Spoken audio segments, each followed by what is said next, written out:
نہیں، اس کو قصر کرنے کی اجازت نہیں ہے، کیونکہ اس نے جان بوجھ کر اتنی تاخیر کی ہے کہ اس کی وجہ سے وہ نافرمان ہو گیا، عاصی ہو گیا۔ اب یہاں پر ایک دوسرا قول بھی ذکر کر رہے ہیں۔ اچھا، ان لوگوں نے جو کہا کہ یہ نافرمانی کا کام کیا، وہ اس وجہ سے کہ وہ کہہ رہے ہیں کہ اس نے عمدن تاخیر کی ہے، جان بوجھ کر اس نے تاخیر کی ہے نماز میں، یہاں تک کہ وقت بالکل تنگ ہو گیا نماز کا۔ اب بعض دیگر کہہ رہے ہیں کہ نہیں، قصر کرے گا، کیونکہ جب تک نماز کا وقت ہے، اگر کوئی آدمی نماز کو تاخیر کر لے نماز کو، تو وہ گنہگار نہیں ہوگا، یہ کہہ رہے ہیں وفاقا للائمۃ الثلاثہ۔ امام ابو حنیفہ اور جو اس بات کے قائل ہیں کہ الوقت ما بین ہذین، جو حدیث جبریل میں ہے کہ یہ وقت ان دونوں کے درمیان ہے، تو ایک تو شروع کا وقت افضل ہے، یہی امام احمد وغیرہ کا موقف ہے، پھر جو آخری وقت ہے اس کے درمیان جو آپ صلی اللہ علیہ وسلم کو یہ بتلایا گیا ہے کہ الوقت ما بین ہذین، حضرت جبریل علیہ السلام نے پہلے دن نماز پڑھائی اول وقت میں، دوسرے دن نماز پڑھائی آخر وقت میں، اور کہا الوقت ما بین ہذین، تو پھر یہاں سے لے کے وہاں تک کا وقت ہی ہے نماز کا، تو وہ تاخیر کرنے کی وجہ سے عاصی نہیں ہوا، اور وہ قصر کا فائدہ اٹھائے گا، قصر کر سکتا ہے۔ یہ عاصی ہونے کی وجہ سے قصر کا فائدہ نہیں اٹھا سکتا، یہ اس سے پہلے جو مسئلہ اس طرح گزرا ہے کہ آدمی وہ سفر جو کر رہا ہے وہ فی نفسی ہی سفر مبیح ہو تو ہی اس کو قصر کرنا چاہیے، فائدہ اٹھانا چاہیے سفر کا۔ اب یہاں پر اس نے بھی جان بوجھ کی تاخیر کی، اس وجہ سے یہ کہہ رہے ہیں کہ آدمی عاصی ہو گیا، اس وجہ سے اس کو اس صورت میں اتمام کرنا چاہیے۔ یہ بات درست نہیں ہے، بلکہ صحیح تو بات یہی ہے کہ آدمی قصر کر سکتا ہے، قصر کر سکتا ہے۔ اب اس کے لیے مزید نیچے دلائل بھی دیے جائیں گے، کیونکہ آپ صلی اللہ علیہ وسلم کا معمول یہ تھا کہ آپ صلی اللہ علیہ وسلم جب سورج مائل ہونے کے بعد نکلتے، سورج ڈھل جانے کے بعد نکلتے، تو آپ صلی اللہ علیہ وسلم ظہر اور عصر ایک ساتھ پڑھ لیتے، اور اگر آپ پہلے ہی چل دیتے تو ظہر کو بھی عصر کے وقت میں پڑھ لیتے، مطلب لیٹ کرتے تھے۔ تو یہ جمع تقدیم جمع تاخیر دونوں ہی ثابت ہے، اس اعتبار سے کوئی مسئلہ نہیں ہے کہ اگر آدمی لیٹ کیا ہے تو ایسی صورت میں اس کو قصر کرنے کی اجازت ہے۔ وَيُقَصِّرْ إِنْ أَقَامَ لِحَاجَةٍ بِلَا نِيَّةِ الْإِقَامَةِ فَوْقَ 4 أيام۔ یہاں پھر سے یہ مسئلے کو تسلسل کے ساتھ بیان کر رہے ہیں کہ قصر کرے گا اگر کسی ضرورت کی نیت سے کھڑا ہے، بلا نیت الاقامتی فوق 4 ایام، 4 دن سے زیادہ کھڑنا اس کا ارادہ کچھ نہیں ہے، لیکن اس کی ضرورت کی خاطر وہ کھڑا ہے۔ اب اس کو یہ نہیں پتا ہے کہ متى تنقضی، کب میری ضرورت پوری ہوگی، میرا کام آفس کا مکمل ہوگا، میں نکل جاؤں گا۔ او حبس ظلما، کہیں بھی کسی کو ظلمن گرفتار کر لیا گیا، کسی اور ملک میں جا کے پھنس گیا، اب اس کو نہیں پتا کہ کب اس کی رہائی ہوگی، تو ایسی صورت میں بھی وہ قصر کر سکتا ہے۔ او بمطر ولو اقام سنین، اسی طرح اگر کسی بارش وغیرہ کی وجہ سے بھی رک گیا تو پھر آدمی کو چاہیے کہ وہ قصر کرے، کیونکہ اس کا ارادہ رکنے کا نہیں ہے بلکہ اس کا ارادہ سفر کرنے کا ہے، بس اس وجہ سے کہ ایک رکاوٹ ہے، وہ اس وجہ سے رک گیا ہے۔ اب ابن منذر نے جو اجماع نقل کیا ہے کہ مسافر جب تک پوری طرح دل جمعی کے ساتھ یا پورے پختہ ارادے کے ساتھ اس بات کا ارادہ نہیں کر لیتا کہ اس کو رکنا ہے، تو اس وقت تک وہ قصر کر سکتا ہے۔ یعنی ابھی تجرباتی مرحلے سے گزر رہا ہے، مثلا جو ہے آ گیا جواب ڈھونڈنا ہے، لیکن یہ ارادہ یہ ہے کہ 2-4 دن دیکھتا ہوں، اگر جم گیا کام تو ٹھیک ہے رک جاتا ہوں ورنہ چلا جاتا ہوں، تو پھر ایسا آدمی کیا کرے گا مشائخ؟ قصر کرے گا نہیں کرے گا؟ جی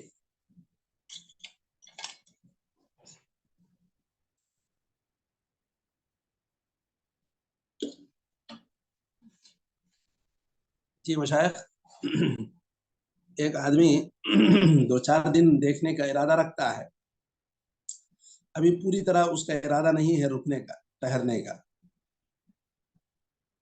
کام سیٹ ہو جائے 2-4 دن میں تو ٹھیک ہے رک جائے گا، ورنہ چلا جائے گا. تو ایسا آدمی کیا کرے گا؟ قصر کرے گا یا اتمام کرے گا؟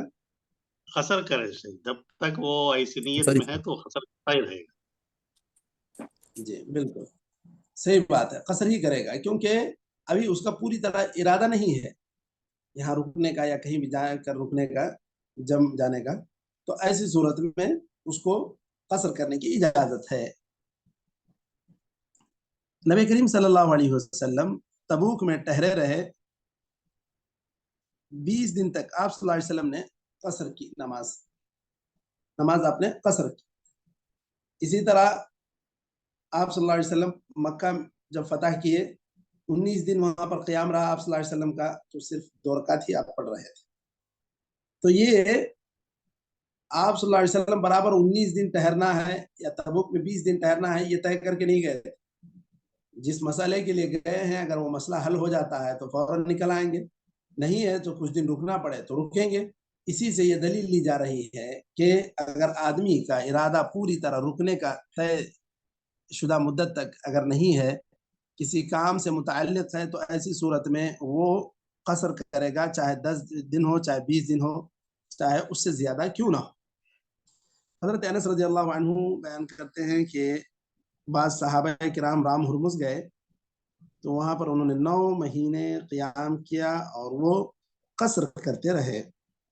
شیخ البانی نے اس حدیث کو بیہقی کی اس روایت کو ضعیف قرار دیا ہے. تو اگر کسی آدمی پر ایسی رکاوٹ آ جاتی ہے کہ وہ اب تب نکلنا چاہ رہا ہے لیکن کوئی سبیل نہیں نکل رہی، مثلا اس کا تجربہ ہم لوگوں نے ابھی ماضی قریب میں دیکھا کہ کئی لوگ سفر پہ جہاں بھی گئے تھے سواریاں ہی بند تھیں اور برابر انتظار میں تھے کہ کب کورونا میں تھوڑی سی ڈھیل آئے گی اور سفر پہ نکل پڑیں گے. ہر روز سواری ڈھونڈتے ہیں، سفر کی کوئی سبیل نکل آئے ڈھونڈتے ہیں، بڑی مدت تک لوگوں کو اس طرح انتظار کرنا پڑا. تو یہ ساری چیزیں ناممکن بھی نہیں، ہو سکتا ہے کبھی بھی کسی کے ساتھ ایسی ساری چیزیں پیش آ سکتی ہیں. جی اس کے بعد حضرت ابن عمر رضی اللہ عنہ آذربائیجان میں 6 ماہ رہے، آپ نے نماز قصر کی، اور وجہ یہ بتلا رہے ہیں کہ وہاں برف باری ہو رہی تھی یا برف پڑ رہا تھا اور ان کو داخل ہونے میں یا وہاں پر جانے میں رکاوٹ پیش آئی تھی. تو اس طرح اگر کوئی رکاوٹ پیش آتی ہے اور آدمی اپنے ارادے کے بغیر ہی اور رک جاتا ہے، اس نے ارادہ مکمل نہیں کیا تھا پھر بھی اس کو رکنا پڑا، تو ایسی صورت میں وہ قصر کرے گا. لیکن اگر پہلے سے ارادہ ہے، پلان طے ہے کہ اتنے دن ہی رکنا ہے، تو ایسی صورت میں اس کو چاہیے کہ وہ اتمام کرے. ٹھیک ہے مشائخ، بات واضح ہے؟ جی بالکل شیخ. جی چلیے ٹھیک ہے. تو اب اس کے بعد یہاں فصل فی الجمع، یہاں سے یہ ایک نیا باب شروع ہو رہا ہے، تو ہم لوگ یہاں تک رک جاتے ہیں، کل پھر یہ نئی فصل کو ہم لوگ پڑھتے ہیں. نکتفی بهذا القدر وصلی اللہ وسلم وبارک علی نبینا محمد وعلى آله وصحبه اجمعین. السلام علیکم ورحمۃ اللہ وبرکاتہ.